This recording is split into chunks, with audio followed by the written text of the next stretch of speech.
Hello my little stars and welcome back to Karamu by Shattercap. This is part of a trilogy. This one here takes place in the middle of the story and features Nelli and Raku, neither of which I believe I'm pronouncing correctly. I think I'm pronouncing niece Nelli's name correctly. Raku, I'm not sure. That being said, I highly recommend you go back and watch part 1, 2, and 3, aka ending A, B, and C, because this will contain a lot of spoilers and we'll be going over everything in this one because this is the final part. You guys technically smashed that like button, so we are back here to find that lost ending and hopefully unravel the mystery of what actually went down that night and maybe also find out what somebody actually looks like, because it's been teased so many freaking times and it's driving me crazy. So, find this on this video and I will of course cover the prequel game that is part of the trilogy, and I believe it covers the past with Nelli and Raku. I believe. I'm not entirely sure. So, yeah, 5 likes in the video and I will cover that one. 10 likes in the video and I'll get it up sooner. Right. Well, I'll see you guys towards the end later. So, for now, let's begin!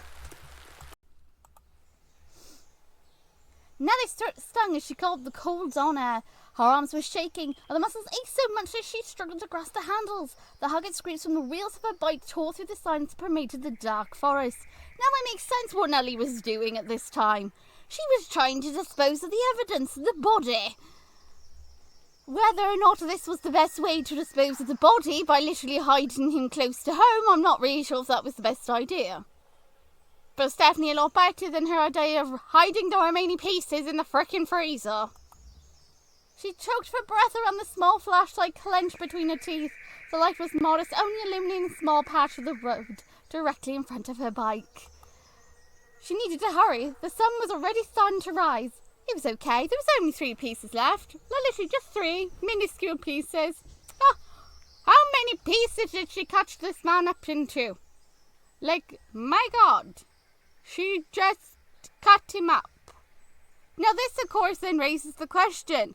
Was it intentional? Did she go there to butcher him? Did she go there and there was an accident and she had no choice but to hide the evidence? Did Nelli do it because she really despised his existence and knew that she couldn't take him to prison because he's a little rich boy and his parents would cover his ass? Or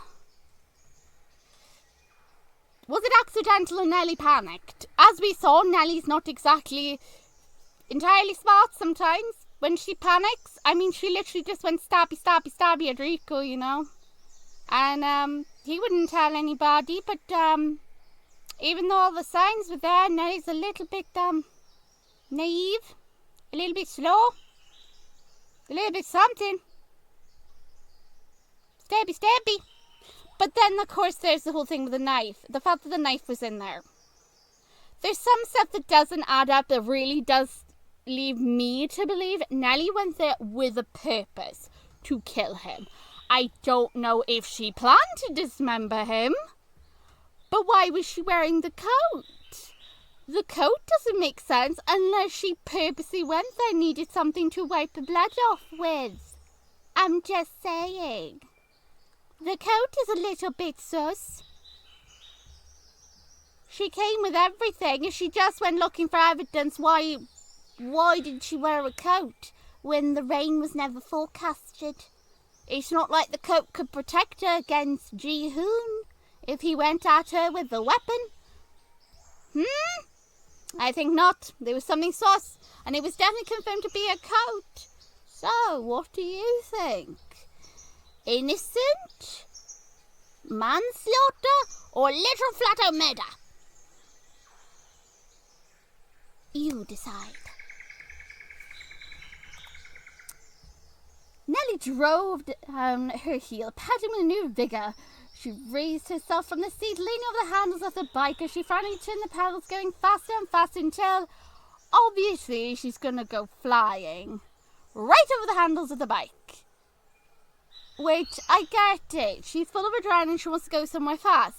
But does that really confirm why the bike chain broke? How do we know that Ji-hoon didn't tamper with the bike while it was stationary at his place? Ji-hoon, who would do anything to cover up the fact that he killed Sana. How far would he be willing to go? He literally threw her body off of a cliff by his house, bribed a bunch of people, and then had the audacity to be an ass. Literally, at her memorial service. This slime ball, this creep, who Sana was either too afraid to stand up in time to go suck it, because of how violent he was. How did she even get with this blancmange?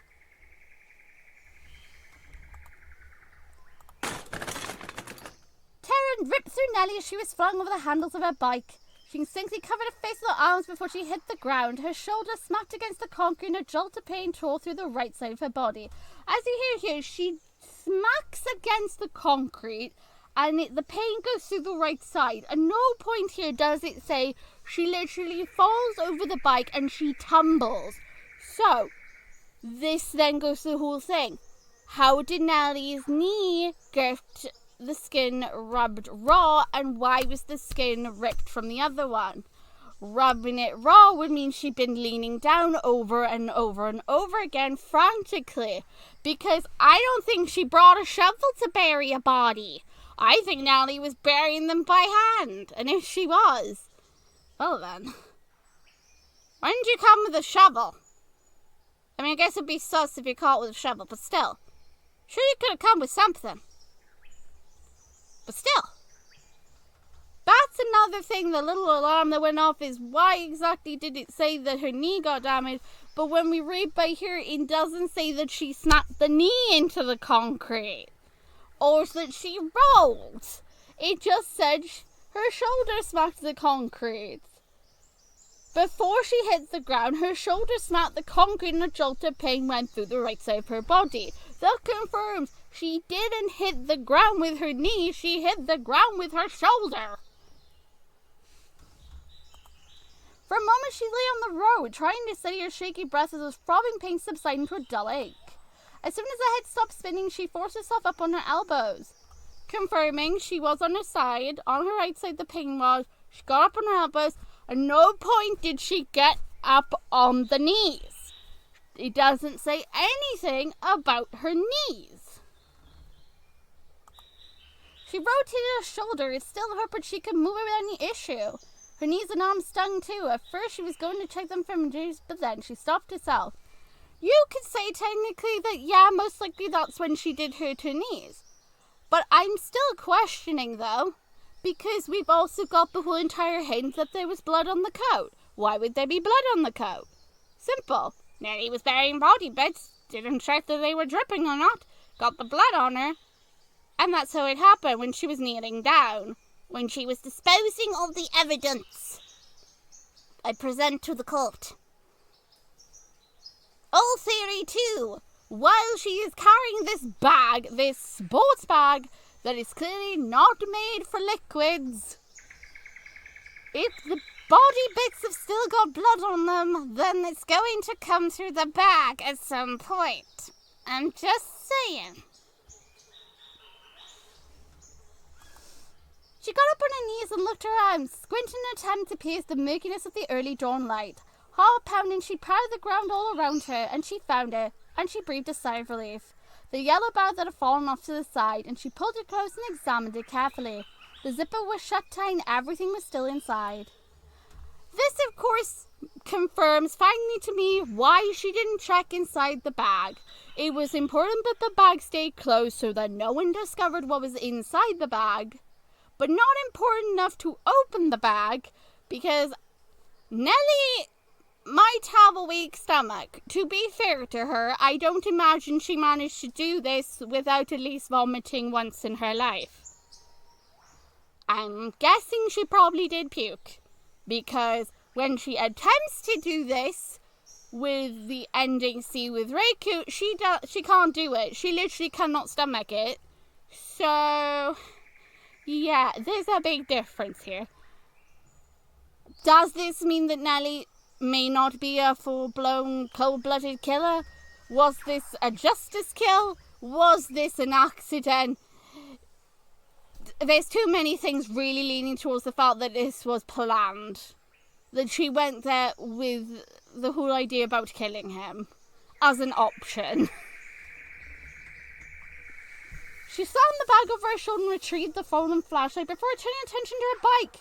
It collapsed on its side and the wheels were still spinning, but the chain had come undone and draped to the ground like a dead snake.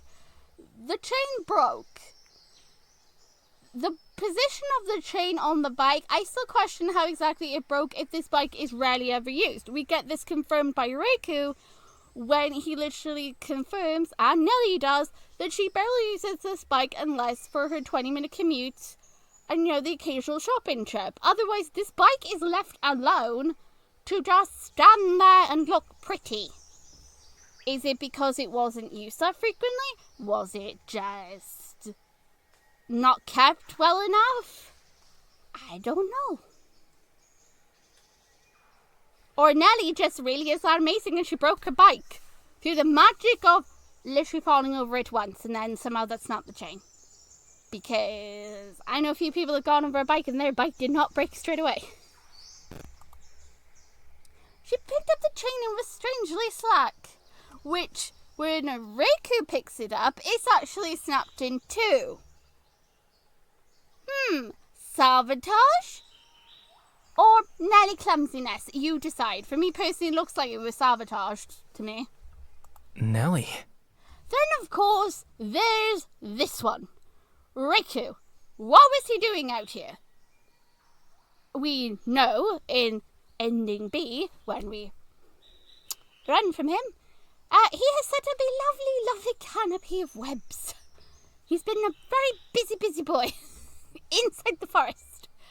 I don't know if it's because he's hunting and, he just wanted to practice web making. It's just kind of convenient. He just happened to be in the exact same forest when Nelli just happened to be pedaling. And, she happens to come by and he's there.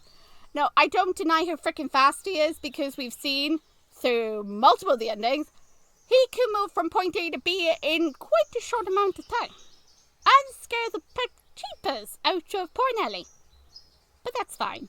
After all, as I said before, she'll never have to worry about a long distance relationship because the distance won't matter with him. He'll be there in a blink. Hopefully Nelli will learn never ever to stab him again. Oh boy. It's going to be nice and interesting to see which one ends up being the canon ending. Oh my god. She looked up. Cold tingles round on the neck and through her spine, sending a chill running all the way to her fingers and toes. Raku was standing over her, Raku Kamoide, who, we know from him, he didn't bring a coat because the news didn't say anything about it being raining. That was another red flag for me because why was she wearing it? The only reason she'd be wearing it is because raincoats, if they get wet or get liquid on them, are easier to clean. It will just go down the coat. Unless, of course, after you've washed the blood off and you're, getting rid of evidence, if you don't continuously wash the coat as you're going along, you're going to get blood on you anyway. But I digress. It could have still been her knees, but that doesn't explain the rubbing of the knees. I've already presented my evidence. I can't fully come up with why he's out here, except for the simple fact he was making his webs and maybe he was just out here hunting for food. Since he even says in... Yeah, because... I'm assuming he had to have been out here to eat, right? Nelly's seen him eat human food, though. But I don't know if, human food would satiate him, or if he generally has to, go out hunting at some point. Because, again, even though to me and you and everybody else, he looks like a human, we know that from ending A, and ending B, and definitely ending C, he ain't human at all. There is something not right with this boy. Anyone suggested that he might have been the little spider. Ending 2... with the amount of webs, there's no way that tiny itsy bitsy little spider made all those. That was done by a really big one. I don't know how big we're talking here. Nelli freaked out as well because apparently his face changed. I'm assuming she saw, like, the pedipalps or, like, the freaking fangs. Like, his face went more spidery. For her to, like, freak out. On top of that, Nelly stabbing him didn't do anything, because I don't think his organs are up there. So, the only conclusion I can have by here is if this is set after Nelly probably went. We know from Raku, he said that people had been talking and that she went to Jihoon's house on Friday. So let's just assume that the night before was Friday. The night that Nelly was coming back was early Saturday morning. Let's just assume that's our timeline.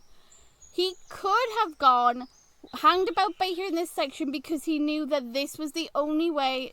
We're going to use this as an example, that maybe this is the only route from Jihoon's place, from the estate place, his house, his fancy big house in the middle of friggin' nowhere, in the forest, that place, and going to Nelly's house. That he knew at some point, if he hung about in this area, maybe he'd see Nelly going, to confirm whether or not Nelly did go there. Because he does care about Nelly. We have seen this throughout every ending. I don't know. Otherwise, maybe he just conveniently happened to be in this section of the woods at the time when Nelly was coming past. I still don't think he's the one who did anything to the bike. Either Nelly did because she was klutzy, or two, Jihoon purposely tampered with the bike, hoping that when Nelly came back, she would have an accident. After all, he didn't kill Sana. Oh no, according to the police, even though they found her body not that far from the estate, on the edge of a cliff. It was obviously accidental. There was no way possible the girl who always wears hiking boots that suddenly is wearing sandals and only takes pictures of food and our blurry pictures of our cat would fall off a cliff. She wouldn't be wearing sandals, for one. She was very sporty and outdoorsy. It is a cover-up. Her ex-boyfriend. The tall young man peered down at her with curious icy eyes under the fringe of his body-dyed hair. So, obviously, in ending one, we found out there was a spider. And the spider gets brought up again with his story. So I'm pretty sure when he was a little spider. Something bad happened to him. He had 3 broken legs. Nelly saved him. And he remembered that kindness, and it's always stuck with him because it's probably the only kindness he's ever experienced in his whole entire life. Especially from the way he's talking. His home life is terrible. It's horrible. He even hates his whole existence. So, we can imagine how dark that household is. I'm also assuming his mom's like a black widow or something. Ugh. Ugh, she probably had the husband. Ugh. Ew. Wait, that would technically mean that he does eat people. Okay, now I'm scaring myself. Fairies, my brain won't shut up and I keep talking. What was he doing here? How could he be here right now at this exam room, right when she would have done anything to avoid seeing him? She would have done anything to avoid seeing anyone. At all. But considering how fast he moves, I'm not surprised he's here. But also, we have to admit, it was impressive the amount of silk this boy made. Oh my goodness. He's been busy. What are you doing here? Going for a bike ride. Nothing suspicious here, sir. Nothing at all. I went for an early morning bike ride. Exactly. Nothing else? Really? Yes, totally. Nelly was not plotting murder or trying to get away with it. It was still a little too dark to clearly see his face, and Nelly could hear the skepticism in his voice. Understandable, he knows Nelly better than anyone. It made sense. Here we go, here's the confirmation. It made sense during the year that they had dated. Nelly never used her bike for anything other than her daily 20-minute commute or the occasional shopping trip. Voluntary exercise was torture for her because unlike Sana, who was outdoorsy and liked going out in the forest, Nelly was not. Nelly is the opposite. Oh, Nelly. Nelly's like a mother bear. I'm trying to be healthier. Totally. That's why I'm just ridding the world of filth. Oh, that's good. Me too. Really? Have you killed someone recently? I was out for a walk myself. Drank too many energy drinks to power through the night, so I'm trying to burn off some of the caffeine. I know that spiders tend to like to come out at night to hunt, because they are ambush predators as well, technically, and they prefer dusk. So I don't know if maybe that's why he was out here at that time. His voice trailed off. Anyway, are you alright? Fell off your bike? Not exactly. I'm still thinking somebody sabotaged the bike. He extended a hand. Nelli didn't take it. She stood up and slammed the bag onto her shoulder again, ignoring the mud and twigs stuck to her raincoat. Mud and twigs. We know that she landed on the concrete, and there was still no explanation of why they would be mud. It hadn't even rained yet in the game. Which is a problem. Nelli had to have been near a body of water of some kind to have gotten mud on her. Or she had to have gotten dirt on her and then it had gotten wet. But since Nelli was on the bike when we saw her, we didn't see any body of water and she landed directly onto concrete. There was no mention of mud and twigs on her.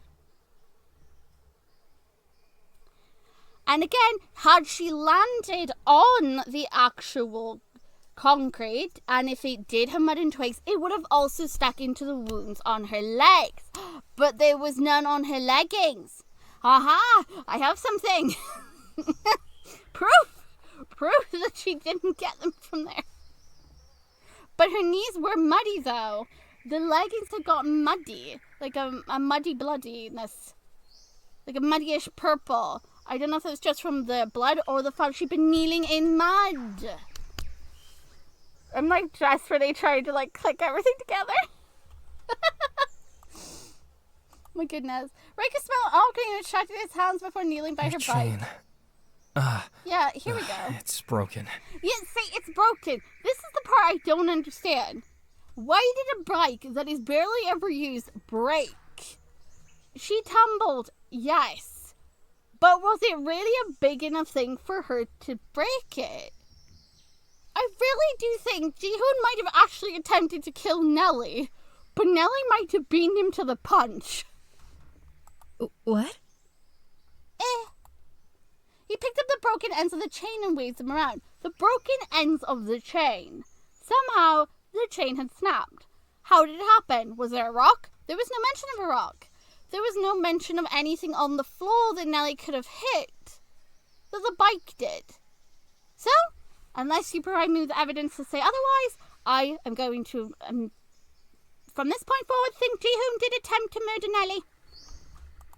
Don't think you'll be able to ride it for a while, unfortunately. Safer for everyone that way. You're heading home, right? Me too. I'll walk with you.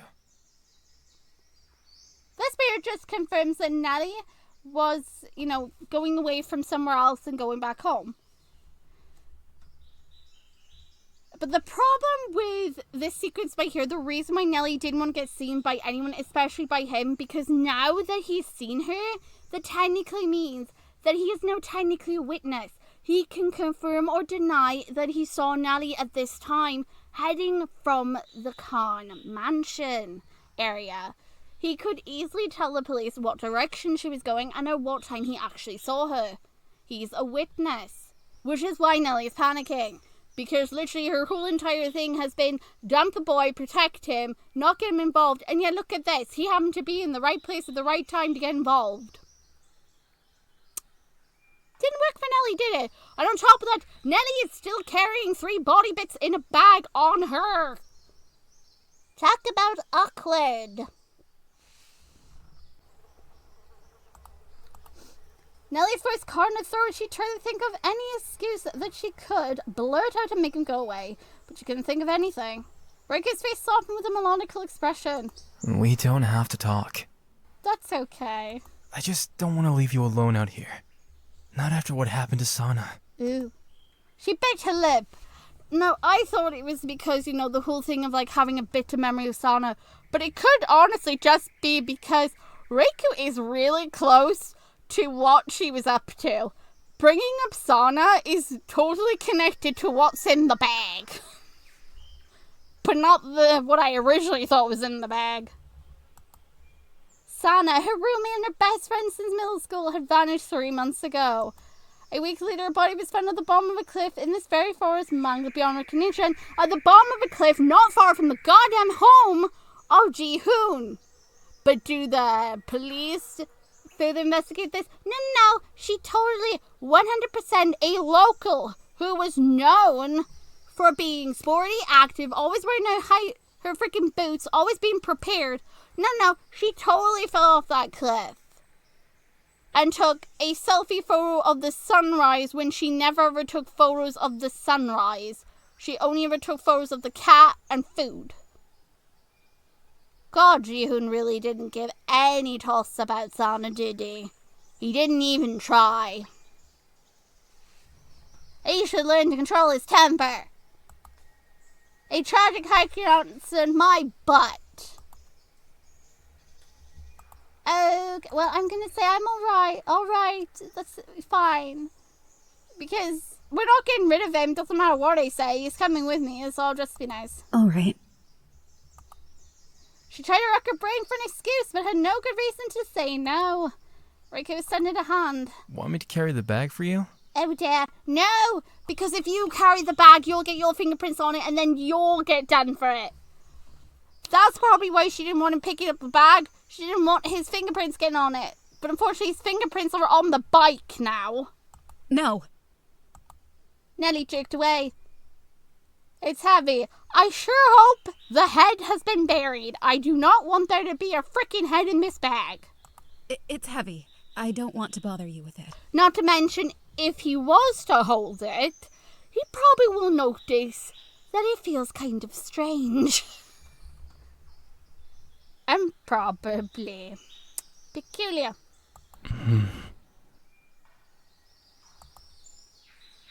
He didn't respond. Instead, placed both hands on the bike handles and started to walk it down the road. Alright, I'm just going to fast forward a little bit for us, and then I'll be right back. Something hit her face. She reached up and wiped the raindrops trickling down her forehead, but as soon as she did that, another droplet hit her face, and then another and another. Soon a torrent of rain was assaulting them, and Nelli drew her hood over her head, guarded from the onslaught by the raincoat. Raku wasn't nearly so Over lucky. there! He grabbed her hand and ushered her into an old bus stop at the side of the road. When they entered, Raku wheeled the bike inside and leaned it against the back wall. Lucky. Glad this was here. He wiped his face with his sleeve and ran a hand through his hair, flickering some of the water out. You were even luckier, though. What do you mean? He pointed at her coat. I'm surprised you thought to wear a raincoat. Rain wasn't anywhere on the weather forecast this morning. It was kind of humid, so... And here's where the one thing I can't explain that really does now make me think she went there intentionally to kill him. Why was she wearing the raincoat? Why? Because, to be fair, raincoats are not the most quietest coat you could have. To be fair. She'd make less sound not wearing one, but she went there, wearing a raincoat, to Ji-hoon's. Even if she went to go pick up stuff, why was she wearing a raincoat when she went there? It doesn't make any sense, because she could have easily hidden anything she needed to in her bag. Unless she really needed something that was easily washable.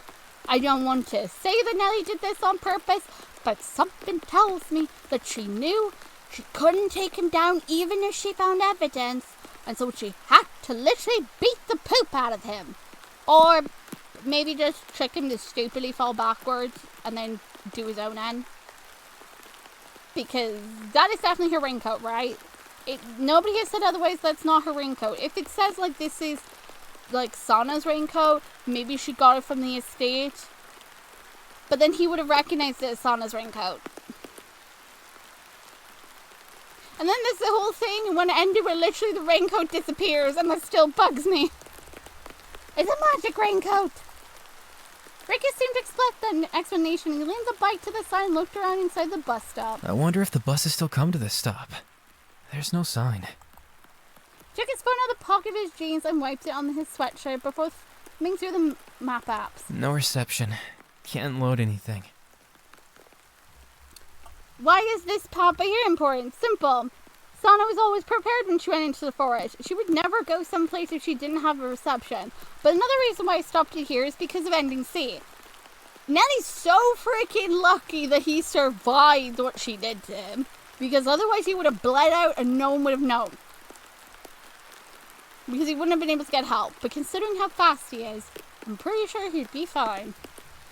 But if he wasn't supernatural, as we clearly think he is, then yeah, he would have been screwed. He squinted at the stormy grey sky. Maybe it'll stop soon. No choice but to wait. Ah, yes. He popped himself on the bench and crossed his legs and leaned his elbows on his knees.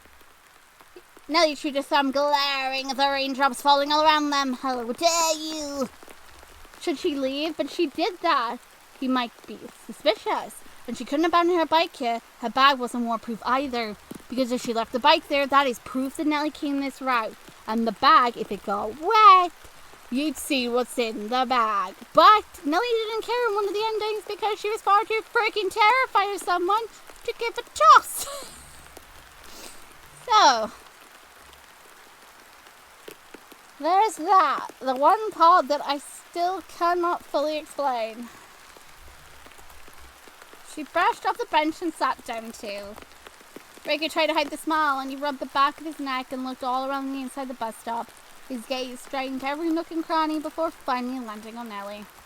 So, what have you been up to lately?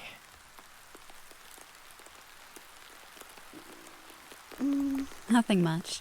Working on my thesis. Totally working on my thesis. Secretly plotting murder.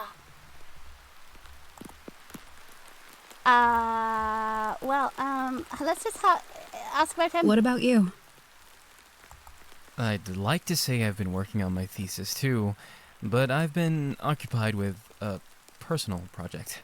Is your personal project your vast range of webs, by the way? It's quite an intricate den you've made. Just out of curiosity.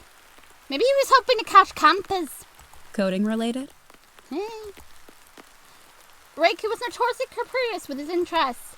During the year they'd been together, Nelly had seen him shovel out over a dozen small projects, mobile apps, video games, online tools, and the like. Any small show with thought would be spun into reality within a week. I see what you did there. Spun a web. I think it makes sense why you were so fast. Multiple arms, legs. Arms, legs.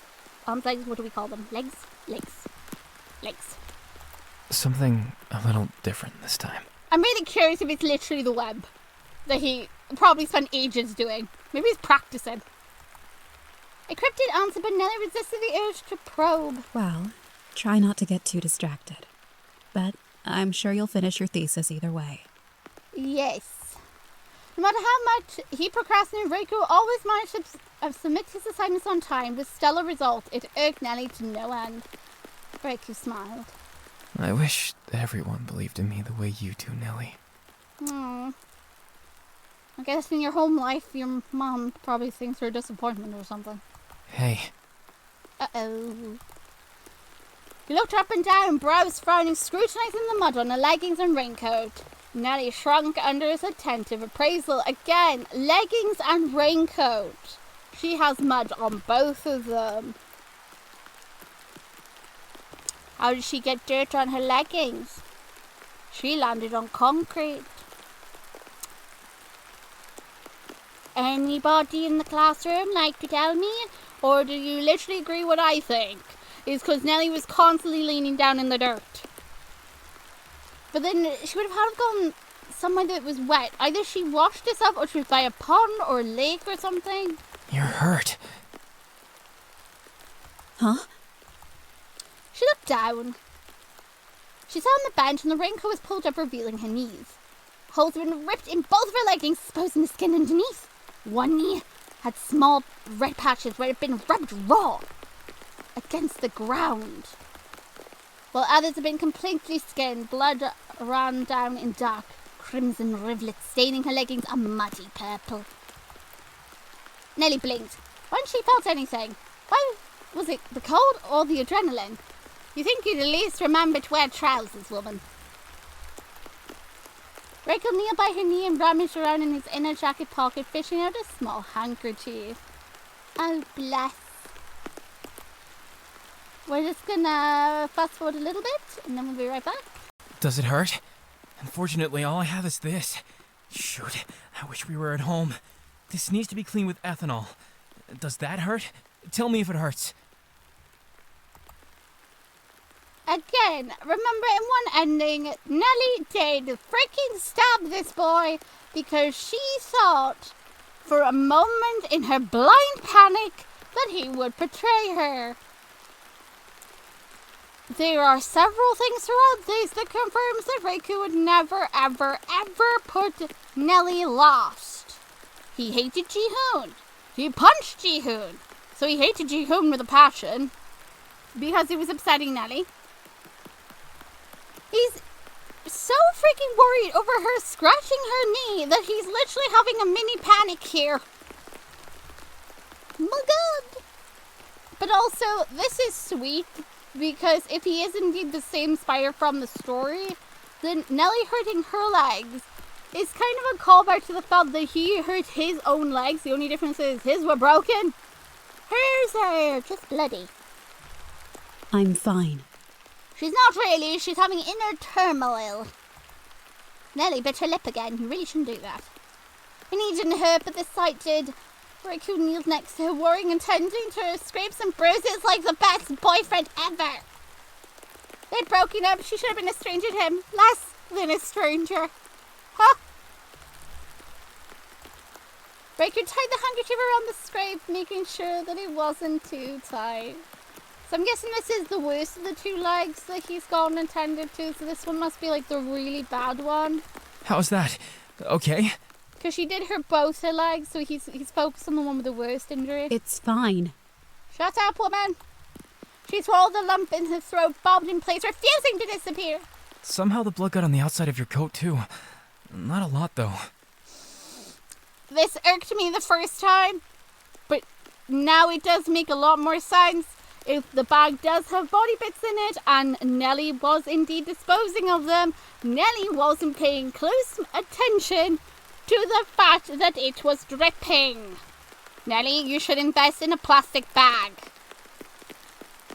Like, seriously, you should have invested in something. Why didn't you bring, like, a waterproof bag or something? But I guess a lot of those are technically transparent. You should have definitely brought something, though. My goodness. He scrubbed a few spots on the raincoat.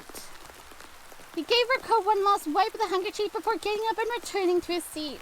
I'm sorry. I didn't notice you were hurt. Now, of course, we know from ending C, Raku confirms that he assumed the smell he kept smelling, the coppery sweet smell, wouldn't really call Ji-hoon sweet, but okay. That coppery smell, he assumed it was coming from Nelli's injury on her leg. But that clearly wasn't the case, because he then asked what's in the bag. And then Nelli freaks to let your biscuits out. I said it's okay. It's not okay. You're clearly carrying body bits, woman. They stood in silence for almost 10 minutes, but as Nelli could tell that Raku was growing increasingly tense, his light bounced as he chewed on his lip. Finally, he turned towards her. Nelli, can we talk? Oh, boy. Here it was. He wanted to talk, of course he did. They dated for almost a year and a half. They'd been discussing their future plans together. If Raku had sent her a text out of the blue saying, "I'm breaking up with you," then she would have had questions too. She didn't want to talk or explain, which was why she'd avoided him for 2 weeks after sending this text and had somehow successfully eluded him until this moment, that is.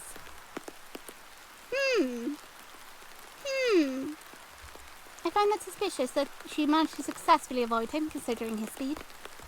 Was it something I did? Did I do something wrong? No, you didn't. You did everything right. Which, again, the problem here is never let him assume that he knows the answer, because then he takes it a little bit too extreme. I I don't need to explain myself. We're graduating soon.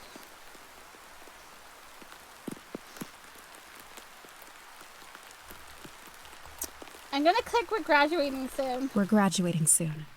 I'll go to veterinary school. You'll probably get a job on the other side of the country. Nelli, the distance doesn't matter. You'll be there in a heartbeat. Quite literally. But she doesn't know that, but I do. Okay, this is another piece of dialogue I wanted to address. Is by here when Raku said that they were planning to move in together a month ago. Obviously, a lot of stuff happened during the year. Because Sana died, and then conveniently, all of a sudden, Nelli suddenly started distancing herself from Raku. We know the reason why now is because she needed to get close to Jihoon. I don't know if she was doing it, though, to find evidence to support that Sana was there that night. Or if she literally went there to murder him. But I'm starting to really think she went there to murder him.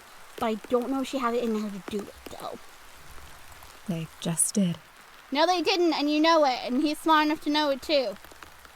She looked down and twisted her fingers together. She hesitated to say anything further. It felt like she was on the edge of a precipice, and a single word would send her tumbling into the abyss or over a cliff like Sana. Is it because of what I did to Jihoon? Because I didn't apologize?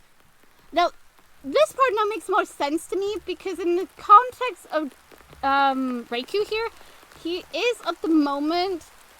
He's under the impression that Nelli has feelings for Jihoon for a bit before, you know, he gets clarification that she doesn't. But it's like he's got that up there that maybe that's a possibility. So he's wondering if maybe that's why, because he didn't apologize. No! Don't apologize to the piece of trash. He grunted his teeth. You know why I did it. You heard all those things he was saying about Sana. Insisting that she was addicted to social media, saying she probably fell because she was trying to take a cute selfie with the sunrise. Now we know that Sana wasn't addicted to social media because she really wasn't that good at taking photos for one. And she only really took like pictures of certain things like her food and of the kitty cat. How could he say that? About his own girlfriend. He deserved more than one punch. And it took me a while to finally get the information about Sana, the fact she was outdoorsy. This is really good though. It gave you just a tiny taste of who Sana was. Nelli's mouth tightened. She wanted protest to say that, wasn't it? In reality, Raku's outburst had been gratifying. At the memorial, she sat in silence, trying to ignore Jihoon's prowls so that she could focus on honoring Sana, because she literally cried for a whole freaking month. The seconds felt like grueling hours, and she just wanted to sew Jihoon's mouth shut. That by there is quite a dark thing for it to say, that she wanted to sew his mouth shut. That already meant that Nelli had a little bit of dark intentions there. Because he really was the worst thing possible. If Jihoon had never come into the picture, Sana would have still been alive today. Jihoon has only ever hurt Sana. Nothing good has ever come of his existence. So honestly, maybe it was back to he's gone. When Raku finally hit him, it felt as if Raku had taken all the bubbling indignation and anger and shoved it in Jihoon's face. Oh my. Tell him, it's not that. It's not that at all. It's not that. Then why? Nelli can't tell you. Because otherwise you'd be involved in her problem, which is she literally committed possibly murder, manslaughter. Do you want to hide a body? Do-do-do-do-do-do. When I asked for your number the first time, No, don't bring I this didn't up really again. think This you'd made me give so it to sad. me. No! So cute. After all, you're you, and I'm me. I didn't think I had a shot with you. Oh, thank God. But I had to ask. I would have cursed myself if I didn't even try. Fair play to him, and on top of that, the father, we know that he's not human as well. And the thing is, he had the courage to ask her. He eventually must have realized over time, eventually it was going to come out what he was. Surely. And you gave it to me. And then you said yes when I asked you out for lunch, and then you kept saying yes. Oh. I was so happy, but I also thought that maybe you just viewed me as your gaming friend. So I asked, is this a date? And then you laughed and said, of course it's a date. At that moment, I felt this pang in my chest.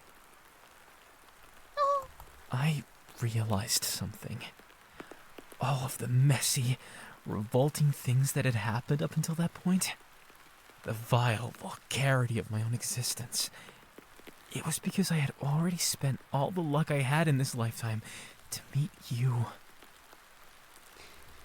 Now, his sentences by here really do not make me think that probably the home life, since he is probably a spider, depending on which spider type it is, he might have not been loved by Mum. I'm assuming he's going to be the mum, because normally the males mate with the females and they either live or they freaking get eaten. Depending if they're fast enough to outrun the female, depending how she's feeling. Because sometimes the female just don't feel like it. The female just feels like eating. Depending on what species it is. And of course the Black Widow. We all know why she's called the Black Widow. So depending on which type it is, I'm assuming that he probably would have had a tough time at home. Because he's a boy. No, I don't mean to mean it like that, but that's what I am feeling. And the fact that he said his own vulgarity of his own existence, so he personally hates himself. He finds himself revolting. He doesn't like his existence. He doesn't like being what he is. My guess is he doesn't want to embrace his true nature because he seems to just want to have a normal life. And he's been given it with Nelli. So it's given him a hope, love, acceptance. And then it all comes crashing down one day because Nelli suddenly just dumps him. The girl that saved his life suddenly wants nothing to do with him. Quite a shock. And let's just say now, what if his family didn't want anything to do with him either? That he had to literally fight tooth and nail to survive. God, I'm now starting to get like a really bad feeling that maybe the injuries he got probably was from the parent. I want to say it's the female. If indeed like he's a big spider or spider in general, I'm assuming mommy had to be a spider. Probably.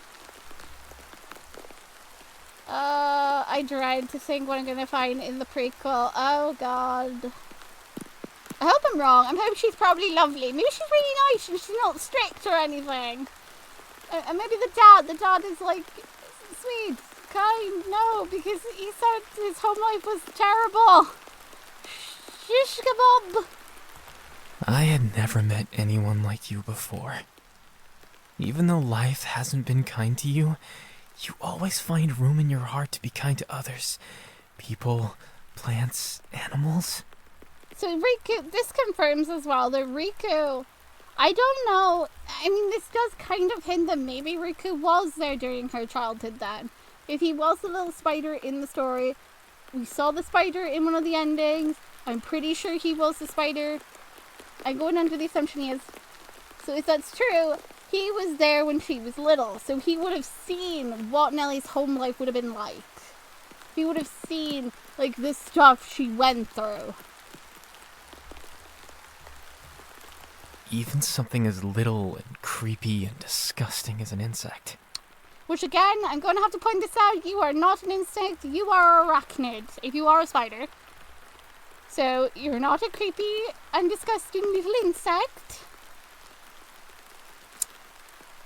But, you know, it would be a big giveaway if they said arachnid, so it makes sense why it says insect. But insects have 6 legs, arachnids have 8. I still remember when you found a spider in your apartment. Not a small one either. It was perched on the wall above your bed, barely holding on with 3 broken legs. if he was little, I'm really curious now. I have this funny feeling. Okay, I'm going to just predict now what I think probably happened. He clearly doesn't like his existence, so he wants to reject everything to do with like what he is, probably, because he prefers being this human. So let's just say, what if he does have to eat people? Maybe he doesn't like that. I'm just assuming, because I don't think bugs would fulfill his stomach. No offense. And he did mention something smells pretty nice, so I'm assuming. So let's just go into the assumption that when he's little, he literally probably had to eat someone. Maybe he didn't want to do that, and that was the only way he could survive. He has to eat. And if he does have a parent figure, maybe they weren't happy with him and had to punish him. I'm hoping that's not what happened. I really am. I'm just hoping I am just making up things in my head. Oh, please let me just be making up things in my head. Because that would be way too dark if it's that.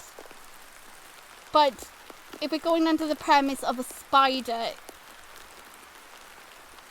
and like the whole thing with him wanting to survive, if he was spared, because normally, depending on like how old the spider is, the males and everything, the females normally don't want the male spiders around for obvious reasons, and they leave for obvious reasons, depending on which species it is. But still, I'm also taking in the fact that this is, I believe, in a Japanese culture or like an Asian family thing. You know, like, because if you like look at some of like the structures in this, and as well as the funny name, I'm assuming, so it'll be like in a strict household. Probably they have like set traditions and rules, and if you don't follow them, then you're gonna get punished. Though he might have gotten punished a lot more than he should have been.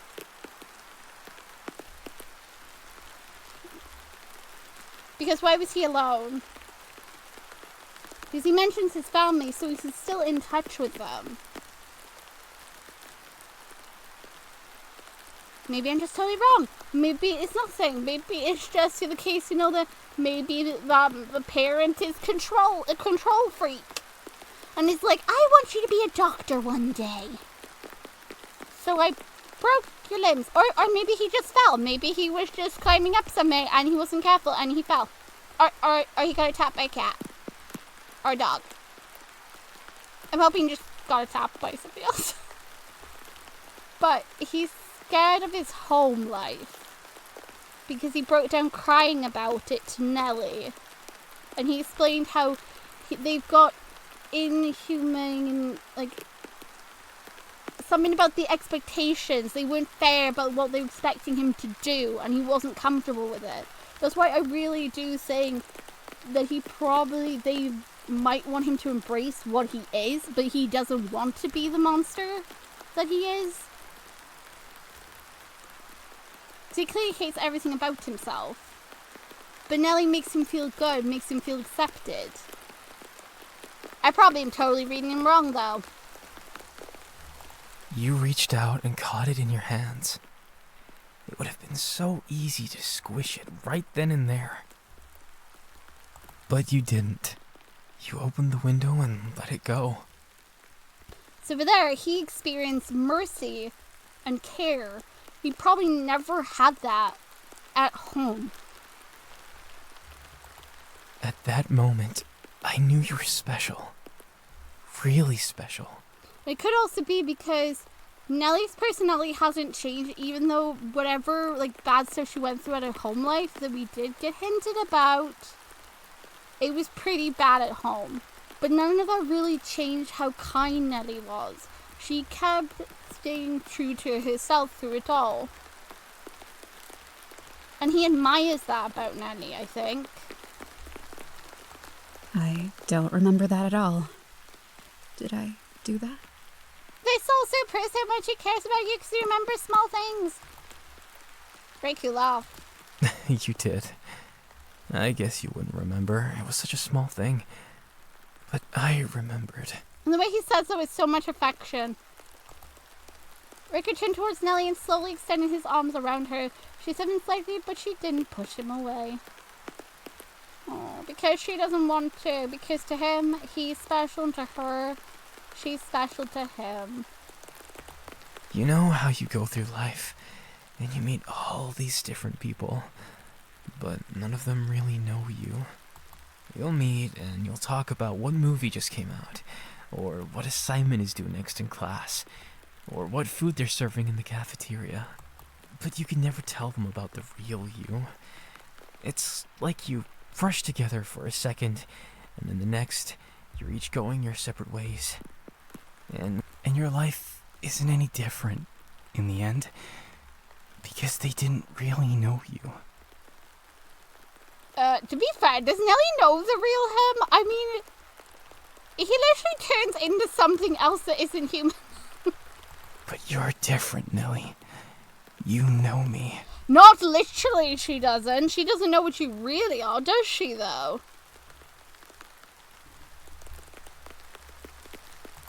Oh my goodness. Oh! So this bit here is the only time we get mention about Nelli's home life. Where everybody else could talk about like the good memories they have, Nelli couldn't. Instead, all Nelli remembered was constant yelling, the embarrassment she can't afford a lunch, the fear that she had under the covers, and never at home, even at home, the relief when her father went out one day and never returned. Why did he never return, though? Did something happen? I'm now really curious. Raku would have done anything to protect Nelli's happiness. You know what would be really cool? And probably really disturbing, though, to be fair. But I wouldn't put it past Raku. What's the reason why the father never came back? Maybe he can't come back. Maybe Raku got rid of him. Wouldn't surprise me. After seeing, like, all the horrible things Nelli would have had to have gone through, and then him finally going away, technically Nelli would have been free. Raku can't do that with his own family, but maybe he could do that for Nelli? Or maybe, I don't know, maybe he just got fed up and was like, nah, I'm leaving. I don't want to be a parent anymore. Bye. Yeah, when she talked to Sana, her best friend couldn't really understand because she never went through the same things as her, whereas Raku did. Raku is different because everything is properly hinting that he was there throughout her childhood. So he saw everything Nelli went through, her hardships, her sadness. So he lived through it with her. So it kind of would make him a guardian, technically. He's been looking out for all this time. I know that Nelli's like in really, really, really deep doo-doo. That he's going to do everything he can to try and save her from it. That's what the hint was at the ending one, why he said he was going to save her. Everything's always been about protecting Nelli. Nelli helps others but never expects anything in return. She'd rather face things on her own than getting others dragged into her messes. Ugh, Nelli! Also, right here we get again to see that Sana was like very comforting. She was the emotional support for Nelli, and without her being there anymore, she had no one she could really confide in.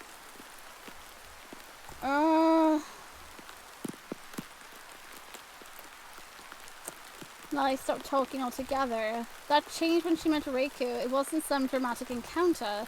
They were standing in the line at the library, both waiting to check out a couple of books. Raku noticed the keychain hanging from the backpack, a small white and blue pixel art spaceship from Space Blasters. White and blue. Raku's got those colors. Like, it's kind of like the color theme I associate with him. When I reached the front of the line and Nelli handed the librarian her books, they were still excitedly chatting about their favorite retro games. She promised to lend Raku one of her cartridges and they exchanged contacts. She didn't talk about herself at first. They talked, of course, but it was usually about their shared hobbies. They liked different gens and played in different ways. Raku fancied punishing difficulty and expansive exploration, while Nelli preferred methodical leveling her character with optimized strategy. Still, they had plenty in common. When the conversation veered too personal, Nelli drove me back into the safety of benign small talk, yet Raku had a way of methodically tearing down her carefully constructed barriers like BOOM! Go away, Lego! As they lunched on his bed, full and drowsy from eating too much cheap pizza, the words started slipping out of her mouth one by one. For Nelli, Raku was different. When he listened to her darkest thoughts, he didn't look at her with pity, skepticism, disgust, or apathy. He looked at her with understanding, as if he had been with her every step of the way. Which he did as a spider. Raku was special. That's exactly why they had to break up. She couldn't involve him in her life or her problems. She had to end it. The problem is, though, even if you don't want him getting involved, he's going to get himself involved, whether you like it or not. She clenched her hands between their bodies and pushed Raku away forcefully. Oh, but I don't want to. I want to hug him. Why do you make me do this? Be kind. I understand how you feel, but you'll find someone else. There are plenty of people way better for you than me. You just haven't met them yet. Ugh. You didn't do anything wrong. I'm not ready for this kind of relationship right now. AKA, I'm not ready for the kind of relationship where I'm in prison and you have to wait for me. Oh. So that's it? It's over? Just like that? Oh, God. Nelli bit her lip, part of her heart wanted to apologize, but she swallowed the urge. It's over. Oh, please don't say it like that. It's over. It's over. Every time he repeated himself, his face darkened. My heart was sinking. Even though I've loved you for years. Even though I loved you this much. I know, you love me so much you want to keep me in a cocoon. He lowered his head and dragged a hand through his hair as he turned away from her. He returned to the other side of the bus stop, leaning one hand heavily against the wall as raindrops dampened his worn-out orange sneakers. Nelli twisted her hands together. Her ex-boyfriend wasn't the most emotive person. When he was amused, he expressed it through soft chuckles, not laughter. On one or more occasions, she only noticed that he was angry because he came home and pulled out a first-player shooter as you normally did. He only ever cried in front of her on one occasion. Nelli was lying on his chest playing with his earrings when Raku told her about his family, about the abuse and the inhuman expectations.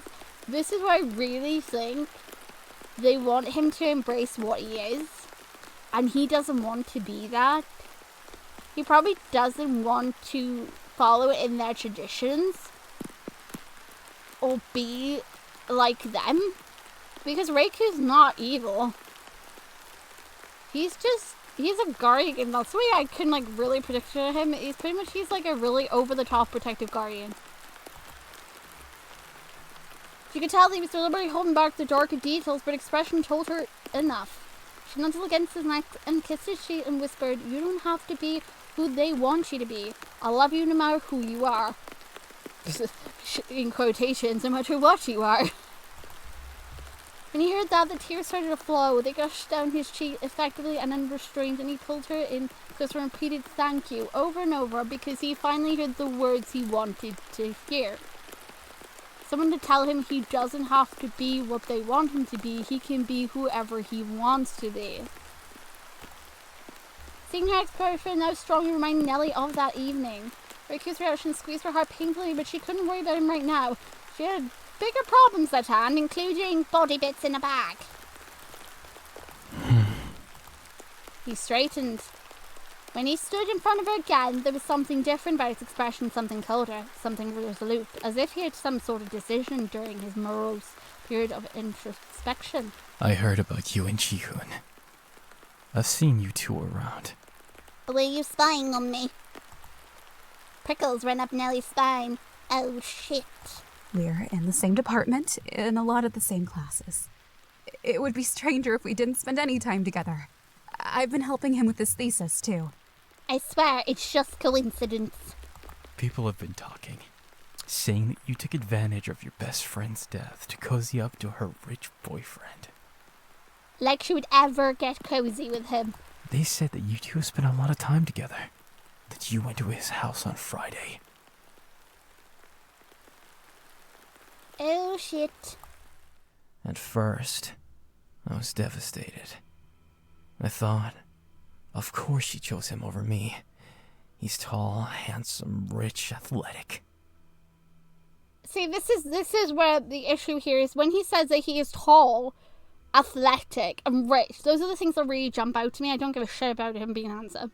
But he's tall. So that means he might be too big for Nelli to carry. So she would have had to, make him a little less tall. But then, I thought about it some more. After all, Ji-hoon isn't perfect. We both listen to Sana. We both know how many of his faults that she forgave. His ego, his infidelity. What does infidelity mean anyway? Does anyone know what infidelity means? His incapability? His temper. There's the big issue. The temper. You're smart. Why would you choose him? Because she's smart to know he can get away with murder, and she's like, oh, no you don't, you killed my friend. And there was something else. I thought, the Nelli that I love isn't cruel. She's kind. She wouldn't break up with someone over text just so she could chase another guy.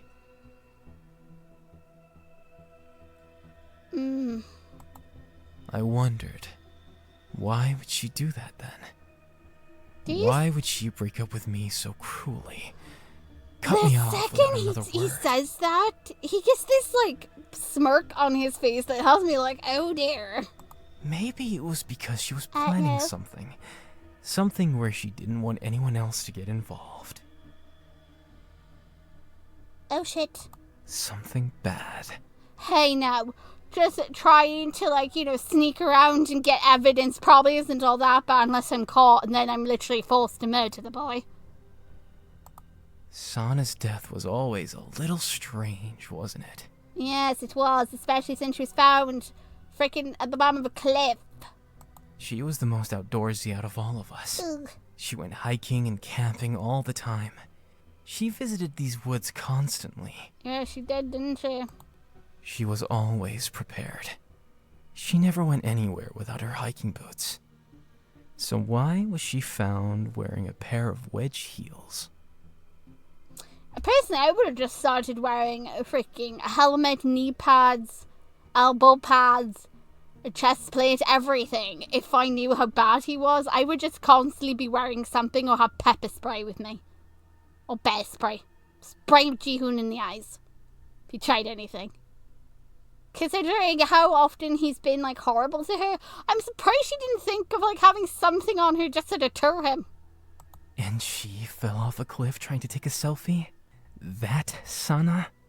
The Sana that only uploaded pictures of food and blurry photos of your cat? Yeah, but why didn't you or Nelli say anything to the police? Or is it literally, it's covered up and there's no way that even if Nelli said something, she can't say something without having proof? But wouldn't, like, Nelli providing text messages prove that you know, Sana was there that night? Wouldn't that at least get them to investigate? But I guess, you know, the calm prince is so rich he can just pay off the police. Raku's eyes glimmered. Do you remember when Sana fractured her ankle? She couldn't walk properly for weeks. She said that she accidentally fell down the stairs when she and Ji-hoon were fighting. How did she accidentally fall down the stairs, though? Why would she even by the stairs when they were fighting? They shouldn't have even been near the stairs. They should have been on the ground floor, considering the floor is freaking marble. I wondered if that happened often. Sana accidentally tumbling down the stairs during fights with her boyfriend. Yeah, but the ground floor was marble. What was the stairs itself, then? Like, my goodness. Wouldn't her, like, tumbling down the stairs and then hitting the floor, the marble floor at the bottom, there was still a chance she could crack her head on that.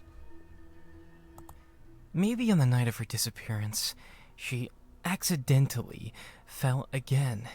But this time, it wasn't down the stairs. Like, it was over the railing. Yeah, but now that's making me wonder if he was spying. Or he just happened to be in the neighborhood. When he says, like, accidentally, technically, she only really needs to go down the stairs again. She could have accidentally landed the wrong way. and then landed on the marble, couldn't she? Unless the marble's only specifically over the side that had the railing. Because the stairs can still freaking kill you if you go down the wrong way, you'd snap your neck. You've seen the stairs in the Kong family mansion. If you dropped head first over the railing onto that pristine marble floor, you'd never wake up again. At least it was an instant death. Sana did not suffer that time. Ji-hoon's standing over the body. He's the Kong family prince.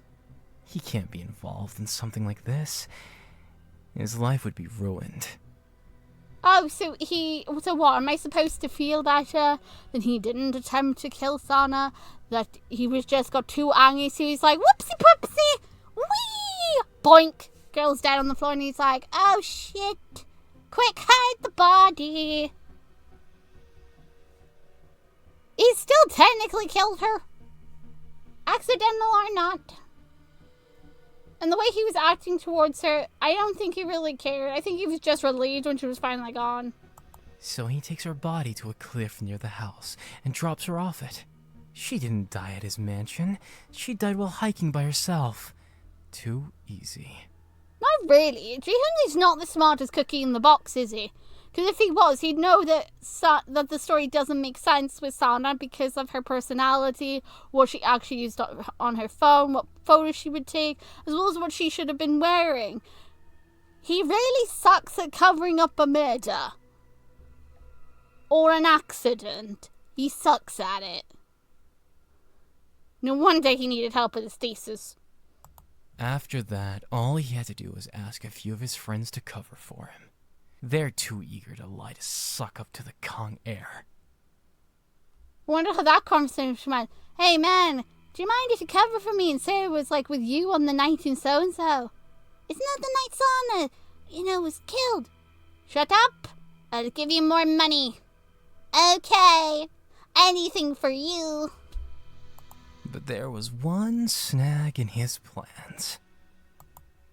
Sana's best friend, who couldn't stop crying for over a month after she was found, who was too familiar with the kind of guy Ji-hoon really was, who knew where Sana was the night she disappeared, because they were roommates who texted each other about everything. Yeah, which, just makes me think that, Ji-hoon would have tried to get rid of her. If he couldn't bribe Nelli. What if when Nelli went there, he tried to bribe Nelli to make her shut up and stop talking about Sana? Maybe he tried to make the moves on her. I don't freaking know. But he had to figure out some way to make her be quiet because she technically has evidence on a goddamn phone proving that she actually was at the estate that day. The body was found not far from the freaking house. How do they not find the body for 3 months and 2 weeks? How do they not find the body? The thing is, she was last seen going to Ji-hoon's place. Why didn't they search around the estate? They would have found the cliff sooner. Somebody clearly covered up where Sana even was in the first place, because that would explain why they didn't find her. Also, they would have found her sooner because Ji-hoon would have just told them, oh yeah, Sana went out walking on a hike. I don't know where she's gone. They would have then freaking found her sooner than 3 months. So that means he saw them on a wild goose chase. My goodness. Somebody's lying. I believe the police are in on it. Because I do find it hard to believe that neither Raku or Nelli would have come forward unless they knew that it was pointless because they knew how much influence the Khan family has. Is the Khan family just one of those families that you're terrified to stand up to them because you know they'll do something bad to you? That's the only thing I can think of, is that maybe they're just such an influential family that you know that if anything like really scandalous is involved in them, that they will do whatever it takes to cover it up and clear their name. Like, how bad is this family? Is his family as bad as he is? The best friend was suspicious. She wanted to know the truth. So she broke up with her poor boyfriend and got close to Ji-hoon instead. Okay, so maybe Nelli went there to get him to confess or to find evidence, and if she came across evidence, maybe that angered Ji-hoon. Or maybe Nelli tried to confront him with the evidence that, oh, look here, I know she was here with you that night. What happened that night? What did you do? He got angry and what? He whoopsie-poopsie slipped? Or did Nelli beat the poop out of him? Did Nelli do it on purpose or was it accidental? Or did he just flip? It wouldn't have been difficult to get an invite to his house. Maybe Ji-hoon even offered. Why don't you come pick up Sana's belongings? She left some things at my place. Yeah, but why wouldn't he have gotten rid of his stuff by then if he clearly didn't like her? Why did he keep Sana's stuff? It might have been a lie just to get Nelli there because she's one loose end he can't afford. Maybe he let her come to the house to find out like what she knew because she kept pushing and being sussy. I don't know how aggressive Nelli gets when she wants to find the truth. I don't know. There's a body in a freaking bag on her. And then something unexpected happened. A plot twist, if you will. What do you mean? Raku leaned a little closer, swiping his eyes over Nelli. You know, something has been bothering me for a while now. You and me both, buddy. You and me both. Something smells. At first I thought it was your knee, but that's not quite right, is it? No, because to be fair, for her knee, for it to smell like really strong, she would have had to like really like wreck that thing to where like bones and muscle were showing. I mean, I'm pretty sure like some like the ready part underneath is showing, but like she hasn't like really wrecked to the point where you can see like really, really bad stuff. The stench is too strong for that. Damn it, Nelli, you should have brought perfume. He breathed in heavily and exhaled with a contented sigh. What is that odor? A little sweet, slightly metallic. I'm pretty sure he does eat flesh. It smells delicious. More than convinced now he's a man-eater. His glass-like eyes glittered under his stringy blue-tinged bangs, boring holes into the sports bag lying in Nelli's lap. Ew! Nelli, take that off of there. Now that I know it's in there, put it somewhere else. Get it off your lap. It's not like a pet. What's in the bag, Nelli? Oh, shit. He knows! This time we're not going to stab the boy. This time we'll run. Surely things will end a lot better if we just run. Nelli didn't think. She lunged forward, bashing Raku in the stomach with her shoulder. Probably her left shoulder, not her right, because her right one's still a little bit bruised. He didn't fall, he only stumbled, but this still gave Nelli all the chance to break away from him. She sprinted away from the bus stop. She turned away from the road, escaping into the forest. No, don't go into the forest, woman. Oh, she's gonna get stuck in the web again. Nelli tore her way through the foliage, weaving around the trees. The yellow bab bounced against her side with every step, weighing her down like a ball and chain. Oh, someone's guilt is like really getting to her here. She peered over her shoulder and she couldn't see him. Had she lost him? Her leg fell from underneath her, sending her crashing to the ground. The fall knocked the breath out of her, but luckily she tumbled and she was cushioned by a thick layer of vegetation. Nelli looked back. She thought their foot had caught a protruding tree root, but that wasn't the case. Instead, her boot was tangled in a mess of sticky, gold-tinged thread. She literally went back into his web trap. Are you freaking kidding me, Nelli? She started to pull at them. No, it's a freaking web. If you pull at it, you're alerting where you are. For God's sake. Then she noticed something out of the corner of her eye. It had rolled out. It stared at her from a few feet away. Oh! Oh my God! It's the freaking hell! Wait. When did he open the bag? Hold the phone. When did he open the bag? No, hold on. Nelli didn't open it. Who freaking Raku, how did you open it so fast? The fudge and biscuits? You didn't catch on anything. What? Ew. Is that a head? Oh. Why did it roll out the bag was closed? She made sure it was closed. Why? Nelli. Oh, I can explain. Raku walked over around Nelli. He put his sneaker. No. Okay. Raku walked around Nelli. He put his sneaker on Jihoon's decapitated head and started rolling it around. Almost playful. Oh god. You can tell he had no, he does not like Jihoon. Nelli, why didn't you bury the head first, woman? Why? Oh god. You've been busy, haven't you? You must have had quite the late night. Look how happy and proud he is. He's like, I'm not gonna judge you. He leaned over and picked up the handle of the hacksaw. Nelli, why was there a hacksaw in there? Were you actually planning on cutting him up? Wait. There was a hacksaw in the back? Oh my god. Okay. Which was also jettisoning out of the bag during Nelli's fall. He dangled it between his fingers before giving it a few experimental swing. A hacksaw. Oh. God, she must have had to really work at that thing to get through bone. Oh god. It would have taken a long time using this old thing. You're probably exhausted.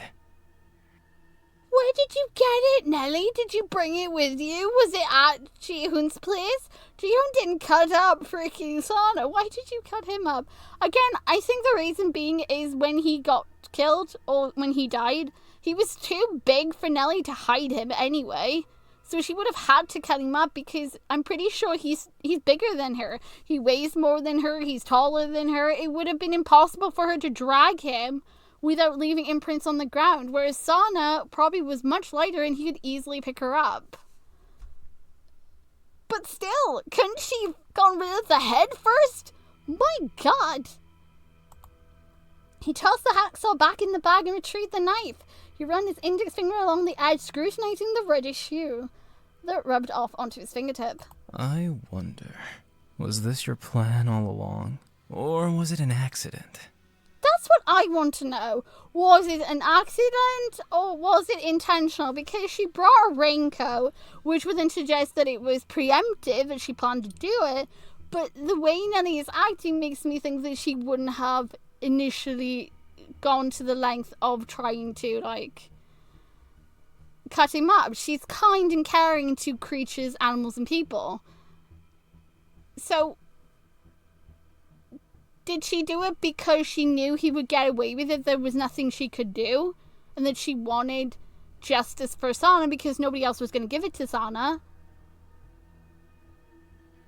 Or did she go there, she found evidence, he caught in the act, and then a struggle happened or something, he fell, and then pretty much she knew that if she didn't get rid of him, the Khan family would come after her and then literally ruin her life and anybody else associated with her? Why? Okay, so we're first gonna do... It was on accident? Let's just assume it was on accident. It was on accident. We'll see what happens. I just wanted some evidence. I wanted to prove that Sana's death wasn't an accident. That sounds like what Nelli would do. And I found it. Proof that Sana was at Jihoon's house the night that she died. What would have been that proof, though? But Jihoon found out what I was doing. And he was furious. Understandable. Because he's like, woof! I got away with murder. Everyone thinks she stupidly fell off a cliff. I pushed him. And he fell. And his head cracked against the stone fixture next to his pond. Okay, that would explain how she got wet. But the only problem I do not believe here, Nelli's not strong enough to push him. Would Nelli have enough strength to push him over? Nelli's had to cut him up because she can't lift him. Would he really have gone down when Nelli pushed him? Did she really push him? So, why were they outside? what did she find? Was she digging around? Maybe she was digging around in the garden and then she found something he hid. I want to believe that it was an accident, but I really am starting to think it wasn't. Because there's a little bit of inconsistencies here. Because there was nothing in the bag for her to dig with. We saw that there was a hacksaw and a knife. There was nothing for her to dig the ground with. Because I wish she still had it, because she had 3 pieces left to hide. Did she really, though? Head cracked against a stone fixture next to his pond. ... She stepped it. I pushed him. So Nelli is doing what she did at the start, where she said, I went for a bike ride. She's hesitating. This could be a sign that she's lying. Because she tends to, start a little when she's hiding stuff. So I'm not entirely sure if she did or not. Could this actually be a representation that she's lying? I tried to help him, but it happened too fast. I see. So that's what happened. Yes, dainty Nelli pushed him over. And of course, if the Kongs learned that someone killed their little boy, they wouldn't let you go peacefully. Even if it was an accident. They'd destroy you. Oh yes, totally. Then defeating the whole entire thing, that she literally has evidence that their child literally murdered someone. Hello, wouldn't they let that go? Literally, their kid killed someone.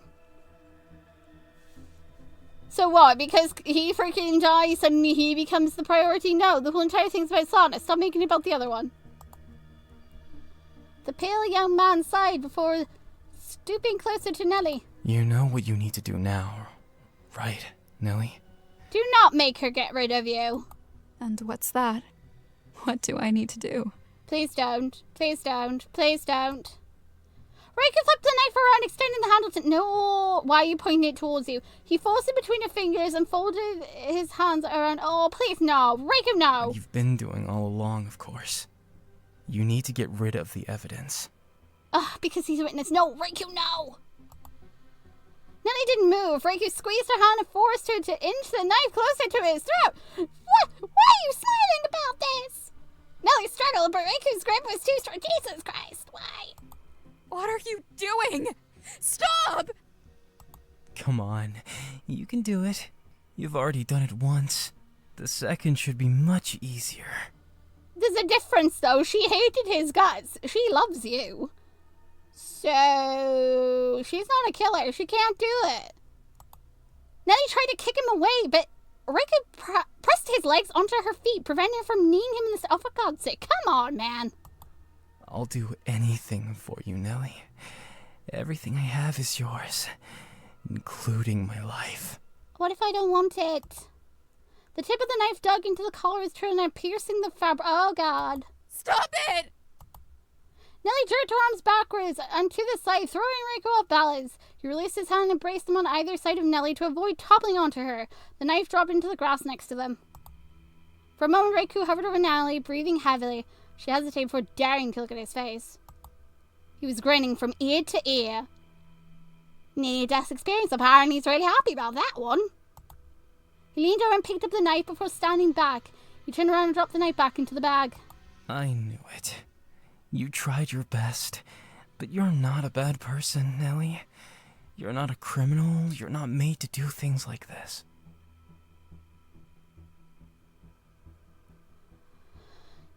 Okay, I now want to go back and try the other option. Because the problem with this is, there's hesitation in what Nelli says. There's hesitation, and that's what makes me question whether or not she did do it. Because the problem here is, if that is what happened, she wouldn't have gotten justice for Sana. Sana's death literally would have just gone without any justice. Sure, Ji-hoon was dead, but then the Khan family would have still won.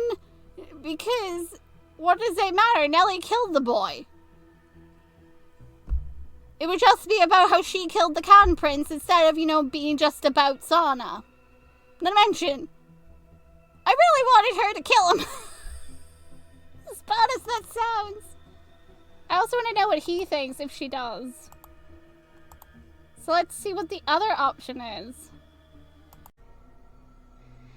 Okay, now for it was on purpose. He deserved it. He sure did. Jihoon killed Sana. He murdered her and dumped her in the woods like a piece of garbage. He made up lies about her and bribed his friends to cover up for him. Yep. What gives him the right? Because he's rich?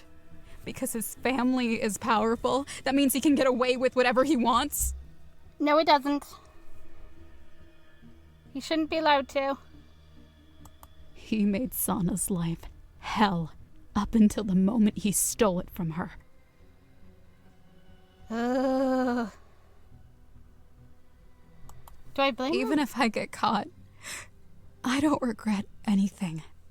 I treated him like the trash he was. Like how he treated Sana. Okay. I have to admit, this is a side of you that I haven't seen before. Oh dear. He snickered. I kind of like it. Oh my god, I think he has the hots for it. Okay, I wasn't expecting that from him. I mean, maybe I was. Maybe I wasn't. I don't know. The pale young man sighed before stooping closer to Nelli. Oh no. Oh no, you're not gonna ask me again to do it, are you? You know what you need to do now, right, Nelli? Oh god. And what's that? What do I need to do? Get rid of any witnesses. Raku flipped the knife around, extending the handle to Nelli. When she didn't take it, he forced it between her fingers and folded his hands around hers. What you've been doing all along, of course. You need to get rid of the evidence. Ugh. Nelli didn't move. Raku squeezed her hand, forcing her to inch the knife closer to his throat. Nelli struggled, but Raku's grip was too strong. What are you doing? Stop! Come on, you can do it. You're a cold-blooded killer, aren't you? One more shouldn't be a big deal. Very different response there. That is kind of playful as well. I guess he's engaging if Nelli is like all the others, or if she's still the same gentle, kind person he knows. Nelli tried to kick him away, but Raku pressed his legs onto her feet, preventing her from kneeing him in the stomach. I'll do anything for you, Nelli. Everything I have is yours, including my life. Oh boy. The tip of the knife dug into the collar of his turtleneck, piercing the fabric. Stop it! Oh god. Nelli jerked her arms backwards and to the side, throwing Raku off balance. He released his hands and braced them on either side of Nelli to avoid toppling onto her. The knife dropped into the grass next to them. For a moment, Raku hovered above Nelli, breathing heavy. She hesitated before daring to look at his face. He was grinning from ear to ear. He leaned over and picked up the knife before standing back. He turned around and dropped the knife back into the bag. I knew it. You tried your best, but you're not a bad person, Nelli. You're not a criminal. You're not made to do things like this. Okay, so he's referring to the fact that Nelli can't bring herself to hurt someone to, like, protect herself here. If she doesn't get rid of Raku, Raku would technically be a witness. So she doesn't actually have it in her to be a killer. Does that make sense? In this moment, when it came down to, like, what happened here, Nelli was feeling an injustice for what happened to Sana, because she knew that finding evidence didn't matter at that point. He covered it up. He got away with it. There was no way they could take him down. He probably already got rid of all the evidence anyway. So yeah, she had to hide the body. She had to do what she had to do. It was the only way to get at least some kind of justice for Sana. Because if the justice system is not going to do it, who else is? Nelli's like, he's the worst thing that's ever happened to her. He doesn't deserve to live. Just because he's rich.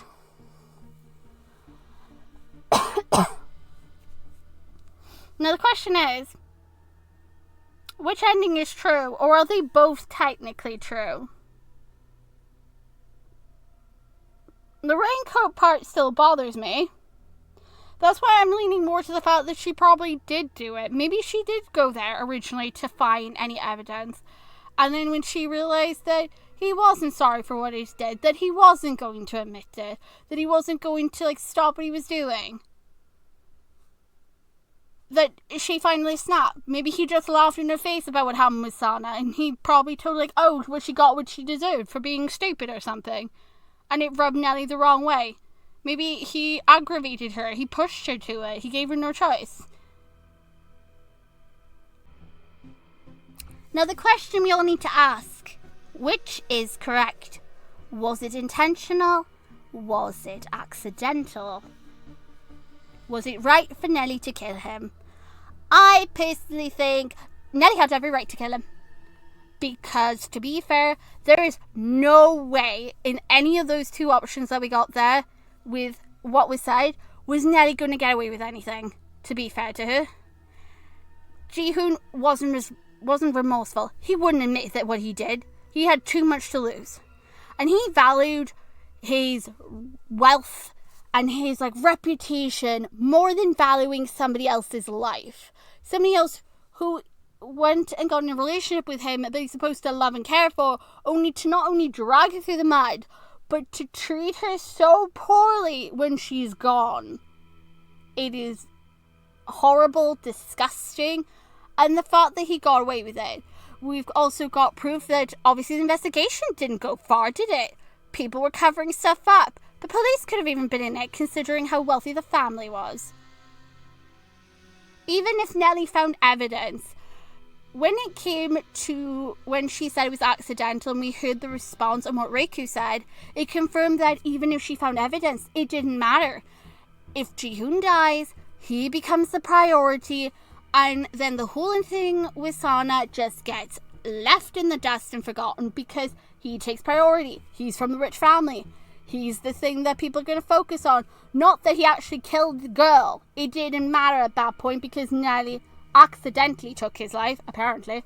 Nelli's strong enough to push him. I guess maybe she suddenly just got enough in her to just whump him. But then comes the question of, why was she wearing a coat prior? Why was there hacksaw in a bag? Why did she have a knife? Did she get those at the estate? Ji-hoon never used it to cut up Sana's body. He just picked her up and tossed her off a cliff. Whoopsie! Off you go. If I don't see it, it's not there. He's known for being violent. People knew stuff about Sana. People knew her. Yet people still covered this up. What both of those options proved to me is that it didn't matter if Nelli had evidence. It didn't matter. As long as he was a con, that's all that really mattered in the end. He was untouchable. He would never be brought to justice for what he did. Because the Khan family would cover it up, or he would become the main focus.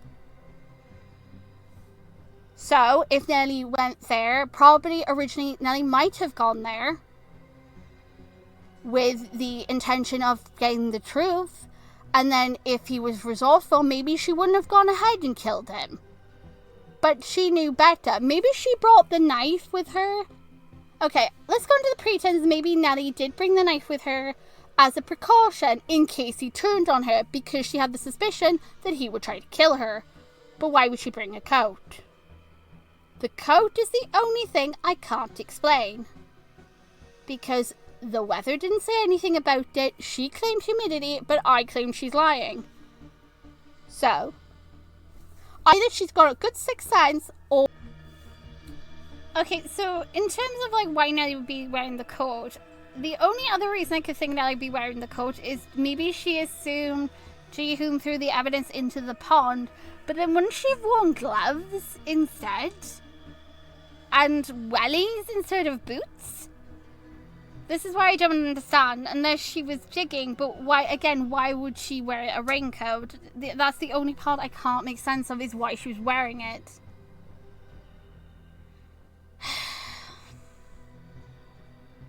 That's why it really feels like Nelli's excuse for an accident is because she's trying to hide the fact that she did kill him. To protect him. Or to, like, not startle him, maybe. The problem here is I literally can come up with reasons for Nelli to have killed him on purpose. But when it comes to it being accidental, there are some things that Nelli's done that make me unable to, like, justify or be able to, like, come up with, like, a reason for why it is that way. We don't know if the hacksaw is from the estate. We don't know if Nelli brought the knife herself. But there is a clue. Nelli defended herself before. There was a hint. Now, I don't know if when it said Nelli defended herself before, it was referring to maybe like in the past. Or maybe she and Ji-hoon got into a fight in front of the pond and that's how he fell. Or if she did kill him, how exactly did she kill him? How did she overpower him? Because it said that she had to defend herself. So she probably brought the knife there to defend herself, got in a fight with Ji-hoon when he discovers that she was trying to find out more about Sana's death. He tried to, like, I don't know, wrestle her for the knife maybe.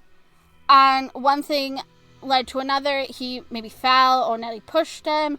Goodness knows. He ends up dead. Nelli's then left with the simple fact, I can't leave the body out because it's definitely going to look like I did it. But also, why would she? Because then people would investigate his death. But wouldn't them investigating his death also technically then result in them investigating more at the house where the incident happened, and they might come across clues associated with Sana's death? I know it would still technically put Nelli under fire here, but there's that. Oh, Nelli. See, that there's still that one part where she said that she defended herself before. Is she referring to the fact that she and him got in a confrontation? So is she telling the truth about the pond? Then why was she wearing the frickin' coat?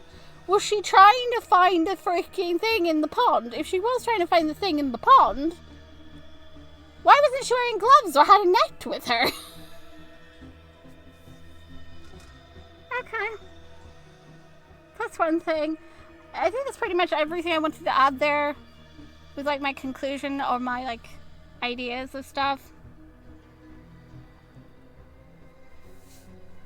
Okay, so let's see now what happens next with him.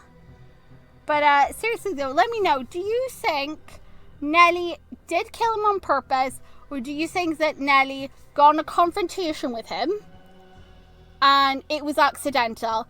Nelli, in a state of adrenaline, probably panicked. I mean, she panicked in that one ending involving Raku where she went stabby, stabby, stabby, stabby.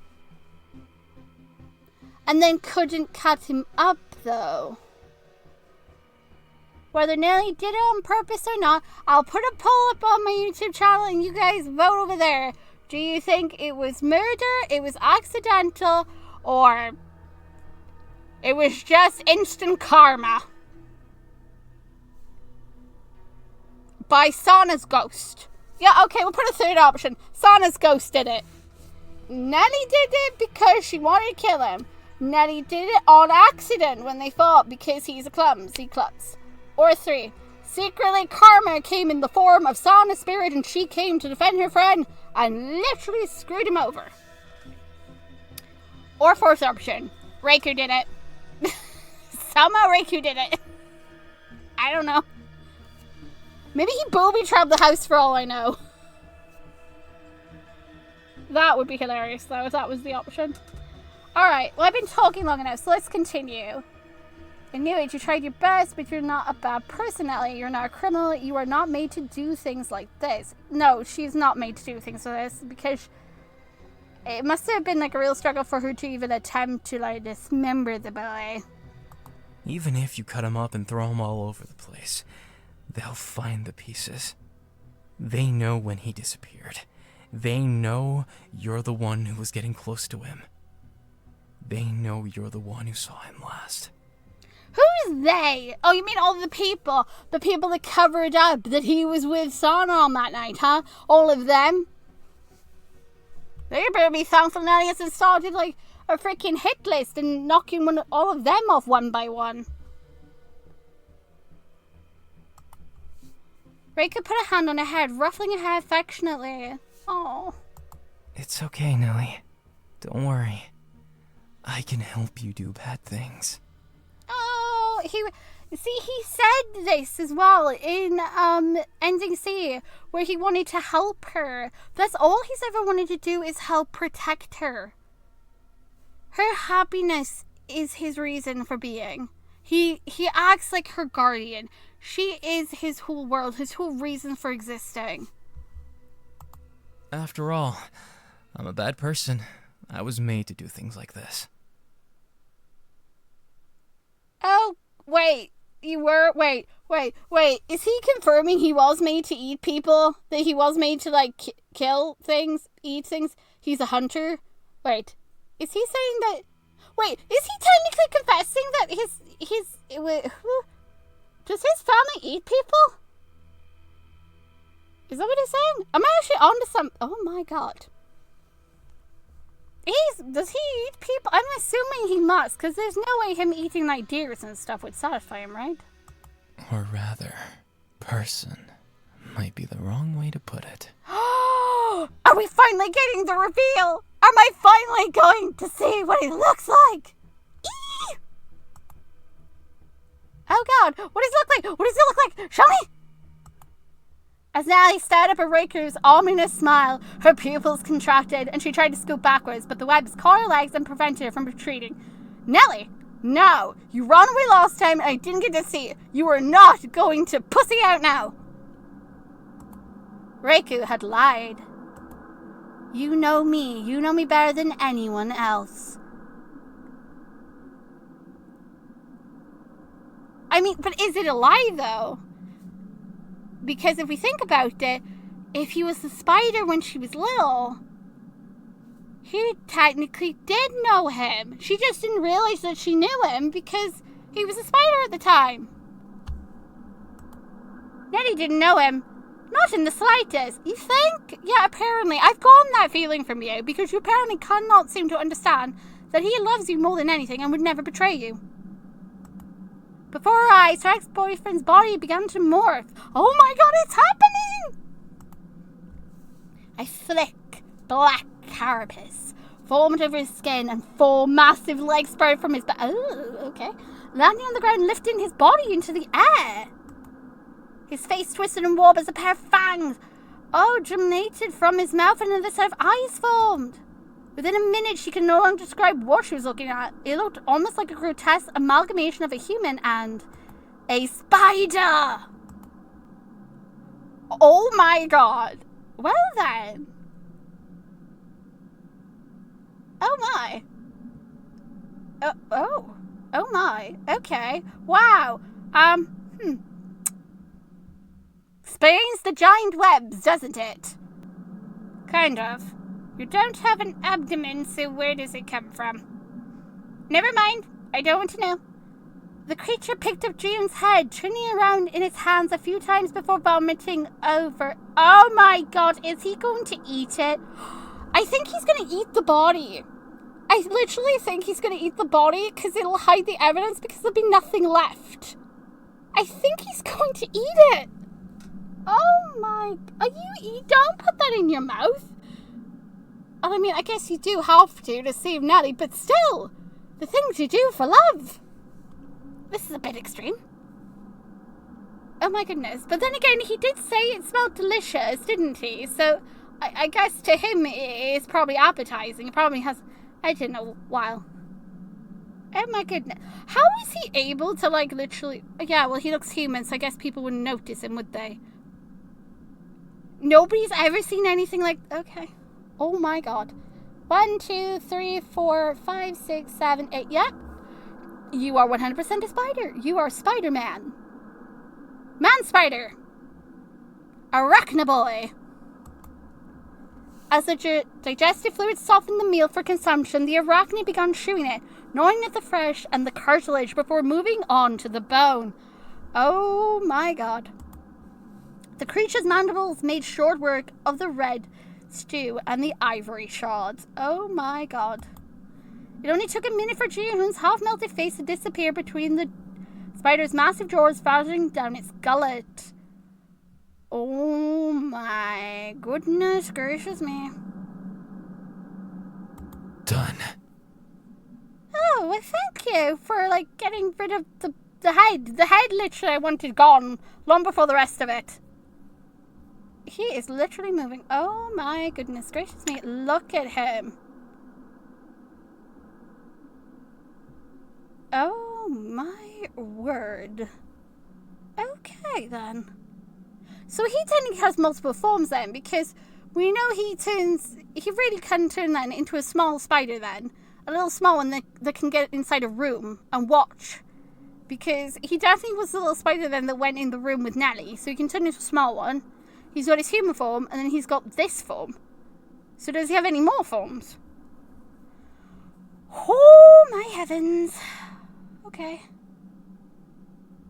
I'm really interested in knowing now which ones actually got broken. Because he clearly has 8 legs, so he must have molted to fix them. Oh my goodness.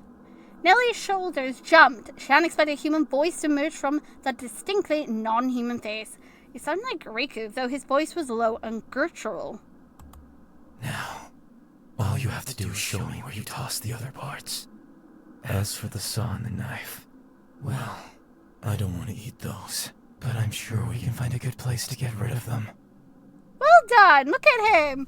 Being smart. Don't eat the freaking knife and the hacksaw because that is not good for your digestion, sir. Oh my god, I love his design. The creature picked some of the strands of hair from around its fangs and swallowed those too. Oh my goodness.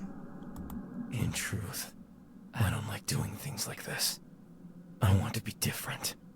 I don't want to be who they want me to be. So this is what he was referring to. So I was right on the money then. He really doesn't want to, like, embrace the instincts of being what he is.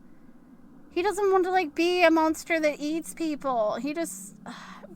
Oh, he doesn't like doing this. He doesn't like eating people then. He doesn't want to be seen as a monster. But I can't reject it either. Nah, 'cause it's part of who you are, isn't it? And you technically need to survive. You need to eat.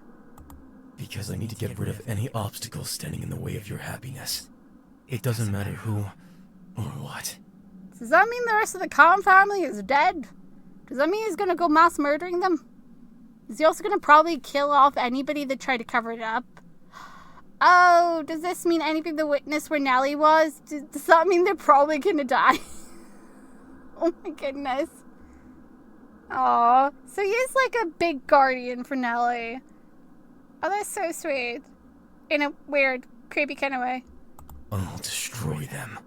Aw, look at you. He went from like super sweet to super destructive. I love him. Can I have him?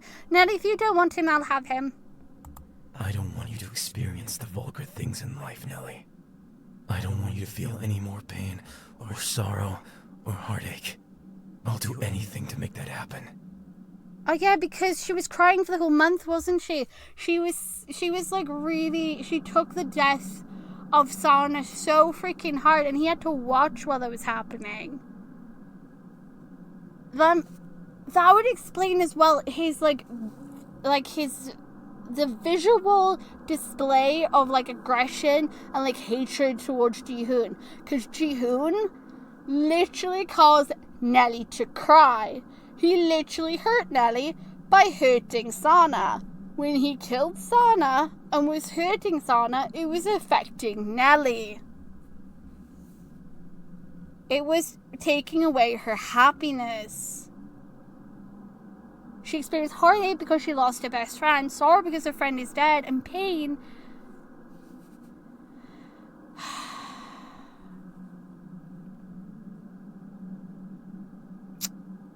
Oh, he's a real freaking sweetie. I love him.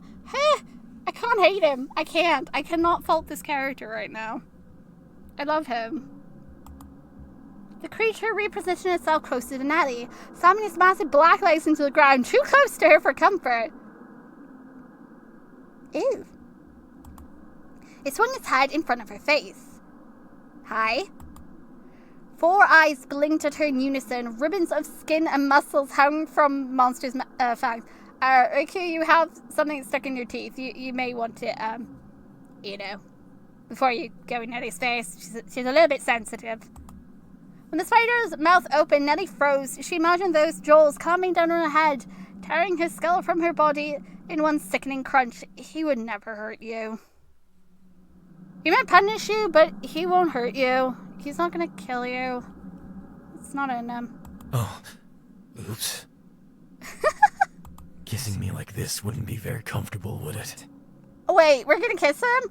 Oh my goodness. Oh, look at him being considerate, though, to, swap forms so that Nelli would be more comfortable. Oh, bless.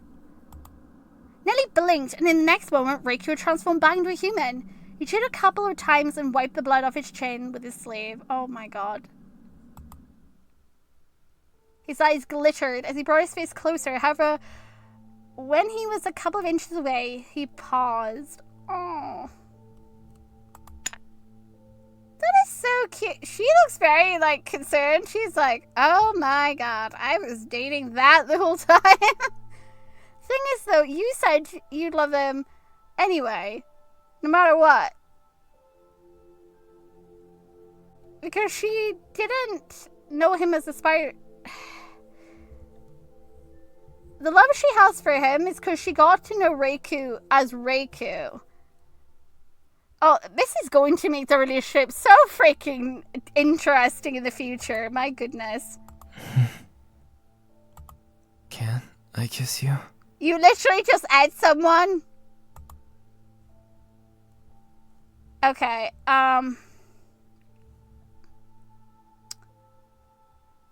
let's say no, and then we'll go for yes. Nelli swallowed. Her teeth were trembling too much to respond, but she slowly shook her head from one side to the other. I see. A little bit too soon. She literally just saw you eat a head. A literal head. Oh, look at how happy he is. Oh my goodness. That's like the happiest we've seen him this whole entire time. Oh my goodness. Look at this face. Ugh.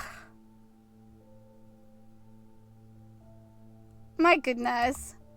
His voice was disappointed, but his eyes were bright and the ghost of a smile graced his lips. That's all right. I can wait. I have faith after all. Oh God. Because now, you need me. Yeah, she's gonna have to need him, isn't she? Because he's the only thing that can keep her safe, because the Khan family are going to be looking for their child, and if they find anything that links Nelli to this, they're going to be suspicious of Nelli, though. As soon as they can't find him, they're going to come looking. They might even hire, an investigator to try and find out, what happened to him.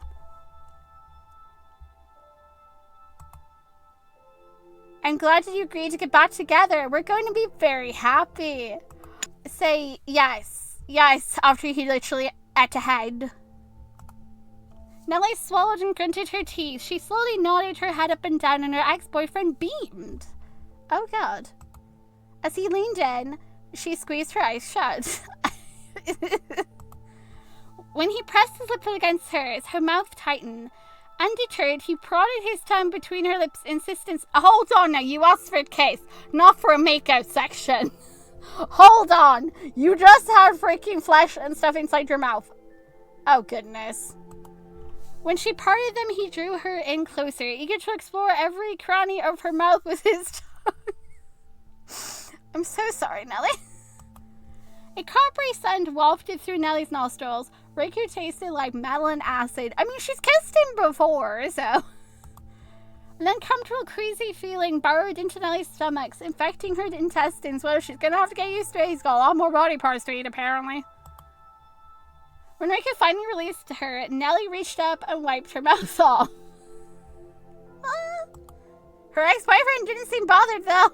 No, he's happy.